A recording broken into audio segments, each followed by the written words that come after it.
पवारांच्या Delhi दौऱ्यातली inside story समोर आली आहे। शरद पवार आणि अजित पवारांमध्ये गुप्त बैठक झाल्याची माहिती आहे।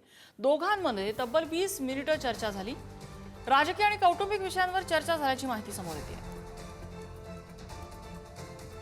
मला काय वाटतं यापेक्षा आमच्या पक्षाचे आदरणीय नेते सर्व पवार साहेब आहे, त्यानंतर सुप्रियाताई आणि प्रांताध्यक्ष आमचे शशिकांत शिंदे साहेब असो किंवा जयंत पाटील साहेब असो, हे त्या पक्षाचे प्रमुख असल्यामुळं यांनी हा जे निर्णय घेतील तो निर्णय सर्व कार्यकर्त्यांना मान्य असतो। म्हणून तुम्हाला काय वाटतं? निलेश लंके म्हणून तुम्हाला काय वाटतं? काल अजितदादाही येऊन गेल्याचं समजलं।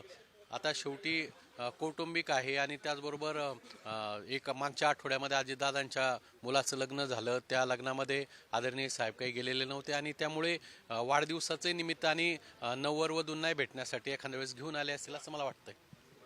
त्यासोबत भविष्यात जर काही राजकीय समीकरण बदलली, खास करून दोन्ही राष्ट्रवादी एकत्र येण्याची समीकरण आता हे लंके साहेबांनी सांगितलं आणि आम्ही सगळे जेवढे 8 खासदार आहेत, आम्ही आदरणीय पवार साहेब, सुप्रियाताई, शशिकांत शिंदे साहेब, जयंत पाटील साहेब जो निर्णय घेतील त्या निर्णयाबरोबर आम्ही राहणार आहे। आम्ही त्यांना पहिल्यापासून सांगितलंय, शेवटी काय निर्णय घ्यायचा तो आदरणीय साहेबच घेतील।